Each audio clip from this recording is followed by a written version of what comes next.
Graça e paz, povo de Deus, não é? Voltamos mais uma semana com esse projeto Edificados, um projeto que tem o objetivo de levar o conteúdo da escola bíblica até o seu smartphone, até o seu computador.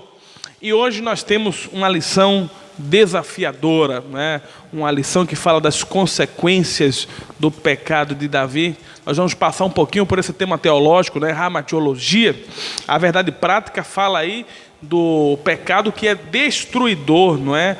O seu alvo é sempre desviar o homem da comunhão com Deus. E a gente está baseado em Samuel, 2 Samuel, capítulo 12, versículo 10. Então fica aí, fica ligadinho com a gente vai fazer uma oração agora, daqui a pouquinho a vinheta vai rodar e a gente começa aí esse tema abençoado, certamente vai ser alvo de bênção para a tua vida. Vamos orar. Pai amado, em nome de Jesus, obrigado por esta oportunidade de estarmos diante do teu povo, da tua igreja, explanando a tua palavra. Abençoa os nossos amados professores, que serão um canal de bênçãos para os nossos alunos. Fica conosco, que teu Espírito Santo nos ilumine, em nome de Jesus. Amém.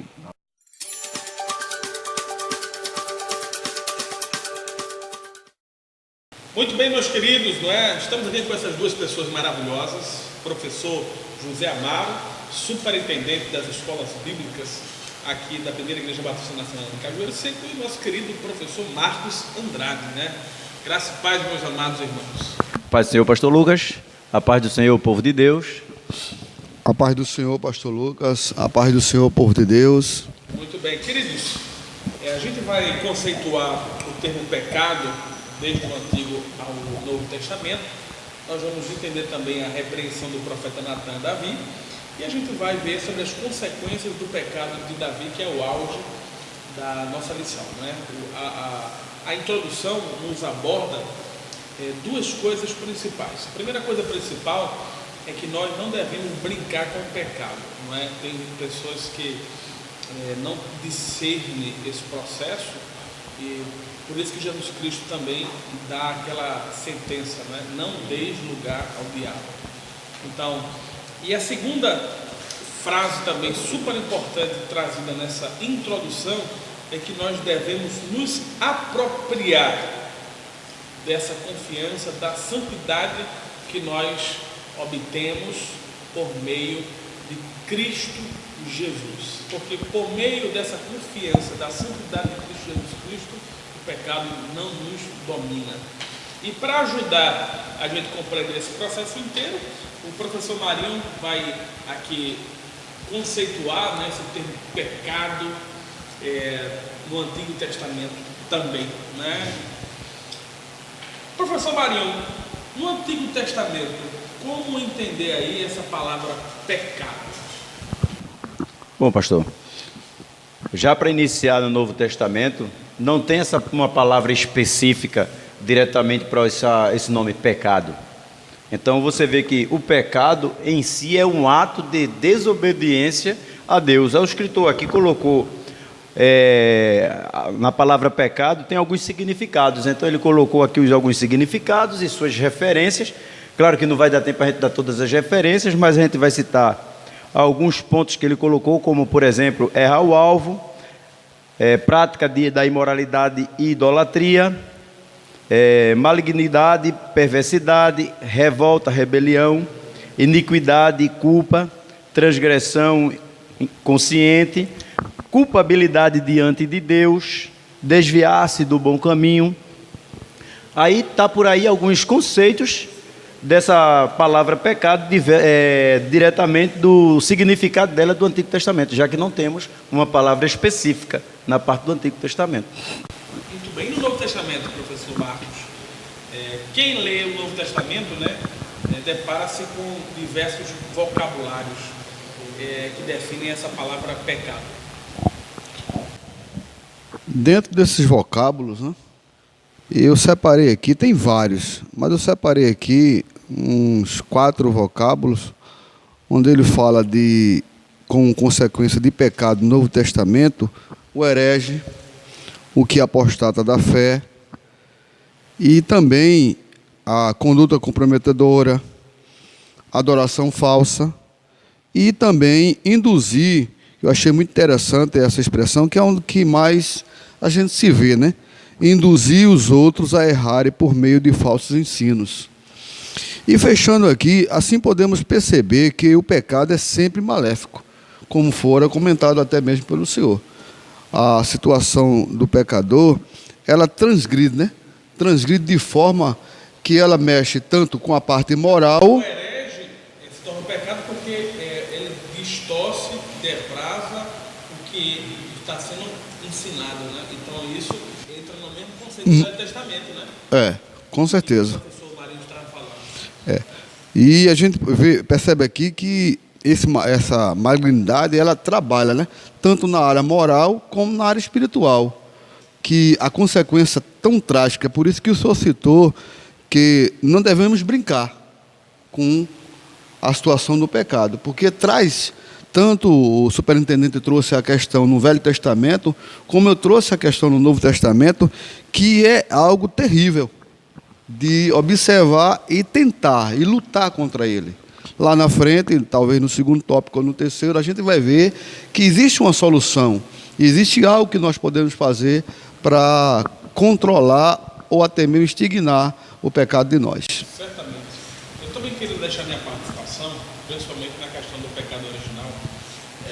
Acredito que vocês vão concordar comigo. Adão e Eva, quando pecou, né, a narrativa da serpente foi que se vocês comerem, vocês serão igual a Deus. Exato.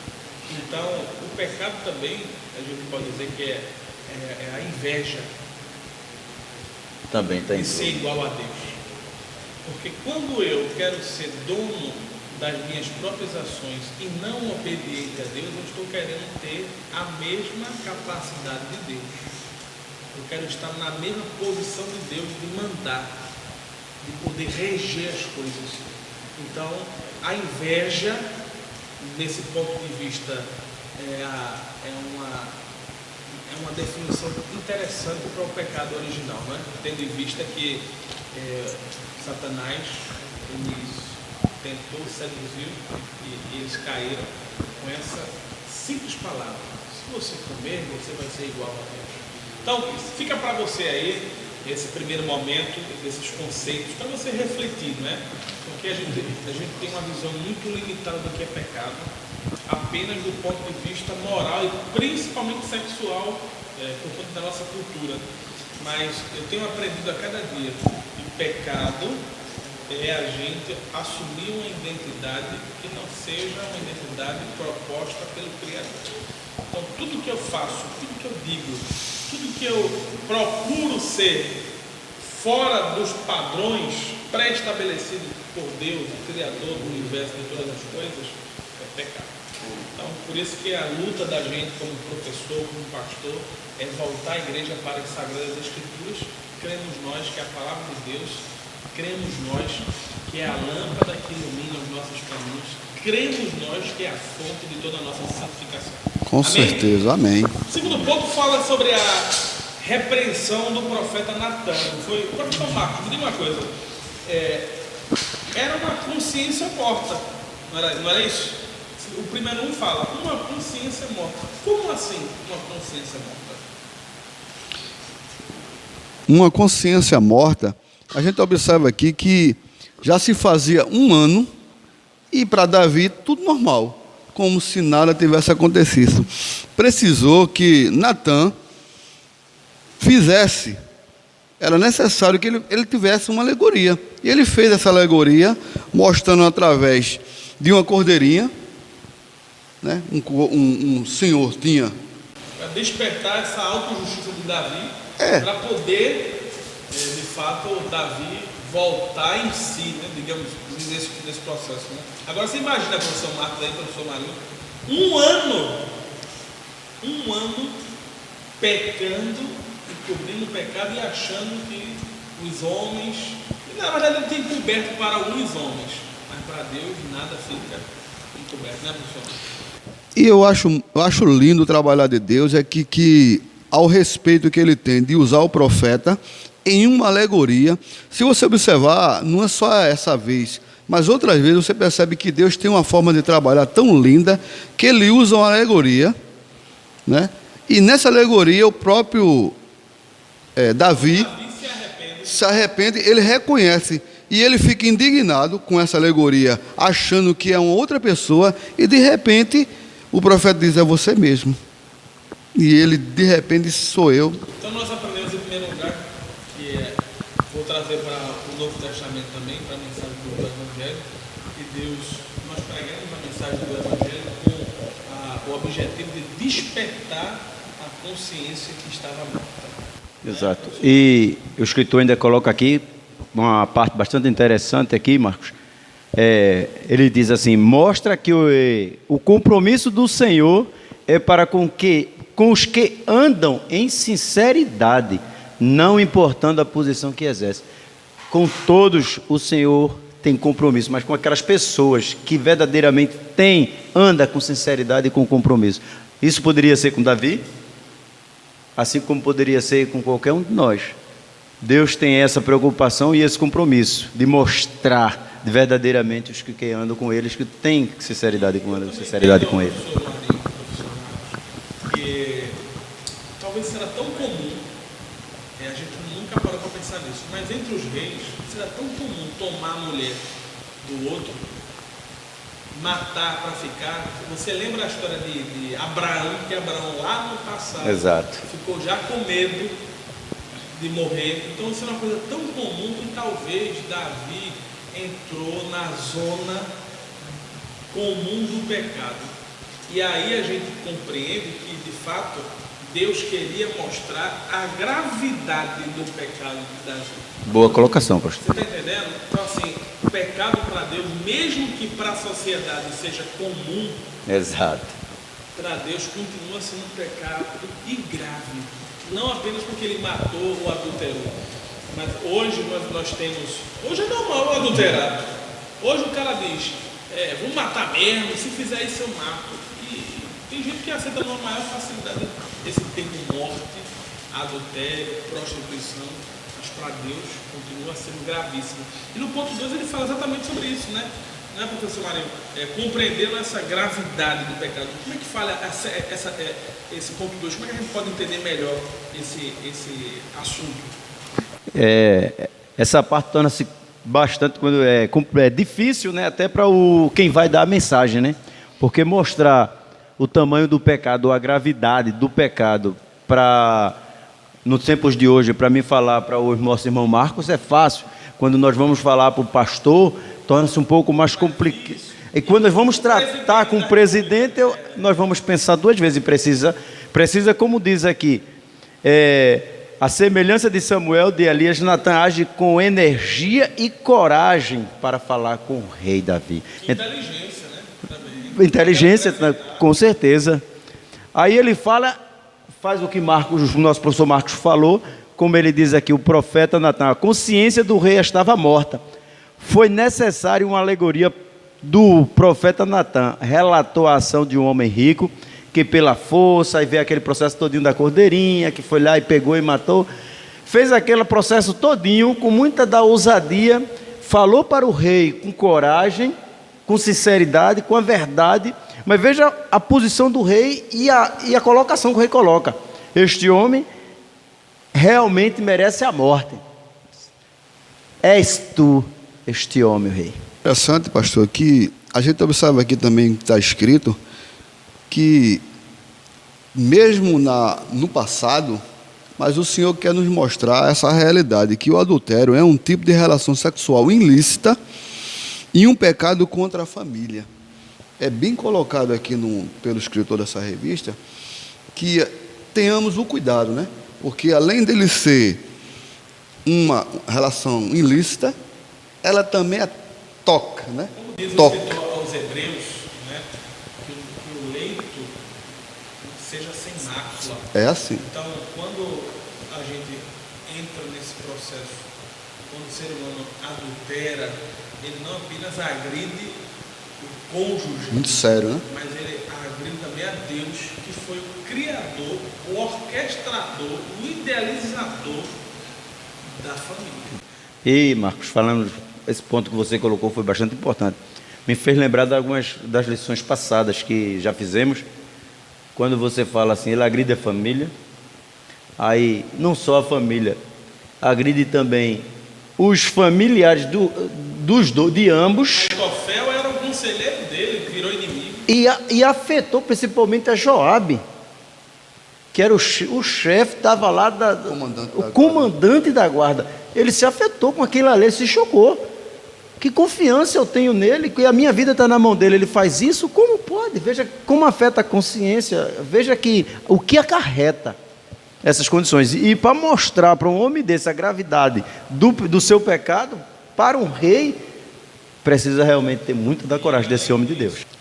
Mas se Davi pudesse, como a gente viu que fazia um ano, né? Que ele estava, diria que ele estava na indolência ali, estava ali desapercebido. Imagina esse homem não também perceber que Deus, nessa traição, que diz aqui, traindo a generosidade divina, Deus livrou ele de Saul, fez ele rei de Israel e Davi, Deu vitória perante todos os seus inimigos. deu essas vitórias todinha, e ainda ele podia ter, né, como rei, ele podia ter a virgem que ele quisesse, a mulher que ele quisesse. Não havia necessidade de ter essa mulher com registro aqui na passagem, que foi o seu grande mal, o seu grande pecado.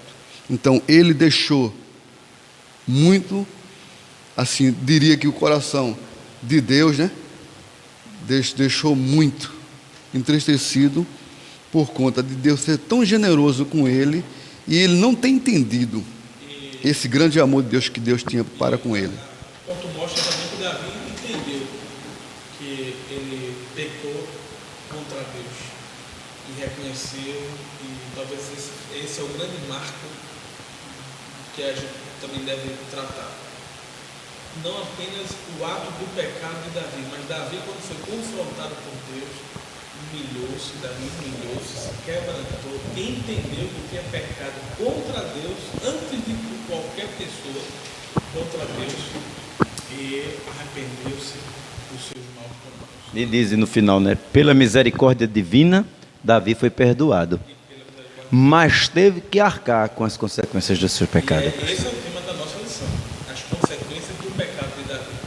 Então o pecado sempre tem consequências, né, professor José Amaro? As consequências pelos pecados cometidos é o assunto desse terceiro tópico e último.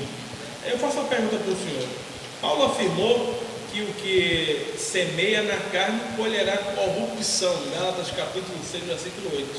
Como a gente pode compreender essas consequências aí do pecado? Quando nós vemos o que Paulo afirmou, você vê as consequências, como ele afirma, quem semeia na carne, colherá corrupção. Você vê pelo que Davi passou, pelo que Davi colheu.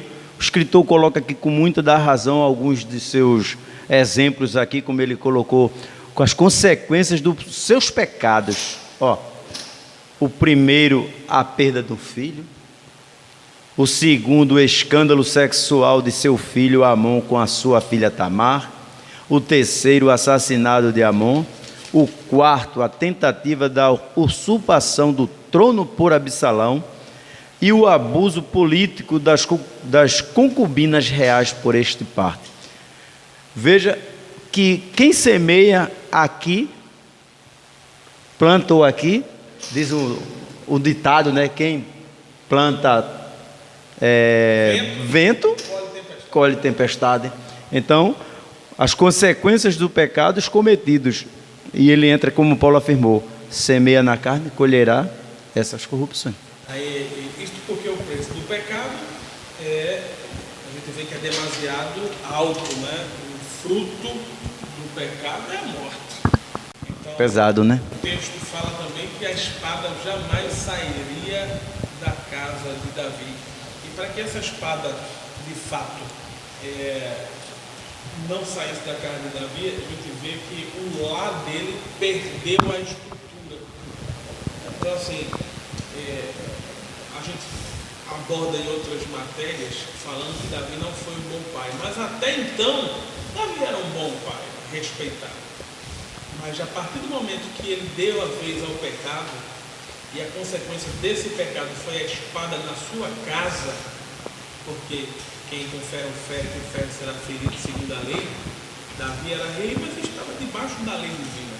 Então a família dele se desestruturou, e aí a espada começou a passar de fato pela casa de Davi. Exato. Aí, professor Marcos, vamos entender então, não é, esse tópico que fala sobre o momento que Davi fracassa também lá no próprio lar, na sua própria casa, fruto também do seu pecado, ou seja, uma consequência também do seu pecado. Como o superintendente falou, os três filhos, né? Primeiro de Davi, quer dizer, o primogênito, né? O segundo, O Amon, na Absalão e o hierarquia, Adonias. eles seriam sucessores, seriam possíveis reis. E por conta de um incesto, de um problema, né? Onde a irmã ela foi estrupada pelo irmão, houve o que foi comentado de um homicídio. E nessa situação a gente vê que está registrado aqui que Davi, ele não foi um bom pai. E onde é que está o erro de Davi? Aconselhamento, ele não aconselhava os filhos. Aqui diz que a falta de aconselhamento e disciplina fizeram com que ele, né, infelizmente, fosse um mau pai, onde o próprio escritor diz que ele foi um rei fraco no seu próprio lar. Está aí a questão maior. Eu diria que quando você conduz os seus filhos sem disciplina, eu fico observando que quando Davi fica sabendo do abuso sexual que houve à filha, na lei era para ele mandar matar o filho. Mas por conta da gente ver aqui que ele tinha sido um fraco, ele não tomou essa postura. Com isso, levou o irmão dele a ficar revoltado, e essa revolta trouxe o quê? O homicídio, a morte. E termina aqui, o comentarista comenta dizendo aqui: não adianta realizarmos grande conquista eclesiástica ou financeiras tendo um lar desestruturado, que é justamente o que o senhor acabaram de falar, né? Não adianta, se nós não tivermos justamente essa grande questão, que é aconselhamento, a gente não estiver junto, observando a conduta e chamando de fato, de verdade, quer seja bom, quer seja ruim, mas tem que chamar o filho para conversar e, se for possível, repreender. Não pode deixar solto, tem que vir a repreensão. Muito bem, então a gente está chegando no final, querido, de mais uma lição. A gente está trazendo esse conteúdo introdutório para te ajudar na próxima lição do próximo domingo, não é? E você já vai ter essa realidade. Eu quero dizer que isso aqui não substitui a nossa sala de aula. É um conteúdo introdutório para que você possa ficar situado, né? Mas uma coisa de fato nós temos como imperativo, e todos os mestres aqui ao lado concordam: devemos fazer o possível para fugir do pecado. É verdade. Então, assim, não brinque com o pecado. Essa é a nossa frase final. Não brinque com o pecado, porque o pecado sempre deixa consequências terríveis. Deus te abençoe. E a palavra de gratidão aos nossos amados professores, e que você seja edificado no poder do Espírito e da palavra de Deus. Fica na paz. Paz.